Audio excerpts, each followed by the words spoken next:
चीनी बॉर्डर पर आसमान से चिनूक और अपाचे से पैनी नजर रखी जा रही है, तो जमीन पर दमदार T-90 भीष्म टैंक कुलाचे भर रही है। T-90 भीष्म टैंक लगातार 500 किलोमीटर तक ऑपरेशन कर सकती है। इसकी मारक क्षमता भी जबरदस्त है। 5 किलोमीटर के रेंज में दुश्मन के किसी भी इलाके को नेस्तनाबूद कर सकती है। 48 टन की यह टैंक कुछ ही पलों में बॉर्डर तक पहुंच सकती है।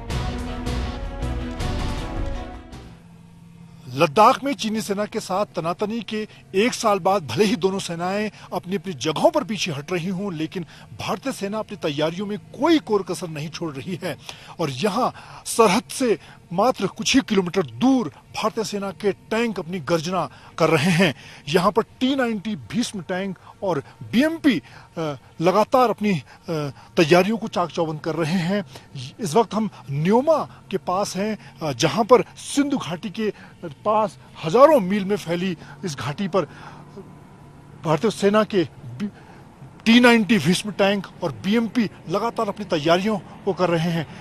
काफी घातक ये एक तरह से भारतीय सेना का टैंक। अगर इसकी मारक क्षमता की हम बात करें भीष्म की, तो ये करीब 500 किलोमीटर लगातार ऑपरेशन कर सकता है। इसके साथ ही ये दुश्मन के किसी भी ठिकाने को, यहां से अगर बात करें चीन सरहद पर, कुछ ही घंटों में दुश्मन के किसी भी ठिकाने को नेस्तनाबूद कर सकता है।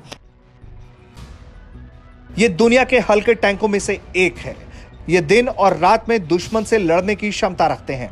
ऐसे में भारतीय सेना के टैंकों की गर्जना से चीन के छक्के छूट रहे हैं। BMP जो पहले सिर्फ रेगिस्तान और पानी के इलाकों में ही काम कर सकता था, अब वो इन इलाकों में भी तैनात है। ऊंचे पहाड़ी इलाकों में भी दुश्मन से मुकाबला करने के लिए BMP पूरी तरह से तैयार है।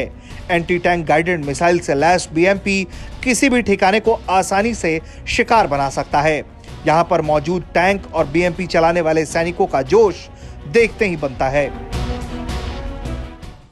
लद्दाख में चीन सरहद के नजदीक सिंधु नदी के किनारे हम आपको भारतीय सेना के T-90 भीष्म टैंक की मारक क्षमता से रूबरू करवा रहे हैं। इसकी स्पीड, इसकी मारक क्षमता को देखकर समझा जा सकता है कि यहां से कुछ ही किलोमीटर की दूरी पर यह सरहद पर कितनी आसानी के साथ पहुंच सकता है। 500 किलोमीटर ये लगातार तय कर सकता है और आधुनिक हथियारों से इसे लैस किया गया है। और ये बहुत कम समय में यहां दुश्मन के किसी भी ठिकाने को नेस्तनाबूद कर सकता है। एक तरफ लड़ाकू विमान है तो दूसरी तरफ है टैंक जो LAC पर आग उगल रहे हैं। वहीं हथियारों के अलावा सैनिकों का भी बखूबी ख्याल रखा जा रहा है। 14,000 से लेकर 18,000 की फीट पर शून्य से नीचे के तापमान में भी भारतीय सेना डटी रहे, इसलिए उनके रहने के लिए खास तरह के इंतजाम किए जा रहे हैं। फैब्रिकेटेड हट्स पहले ही तैयार कर दिए गए हैं। गलवान की खूनी भिड़ंत के बाद चीन भरोसे के काबिल नहीं रहा। पता नहीं कब किस साजिश पर उतर आए, लेकिन भारतीय सैनिक तैयार हैं। चीन की हर हरकतों पर उनकी नजर है। मंजीत नेगी, भारत तक।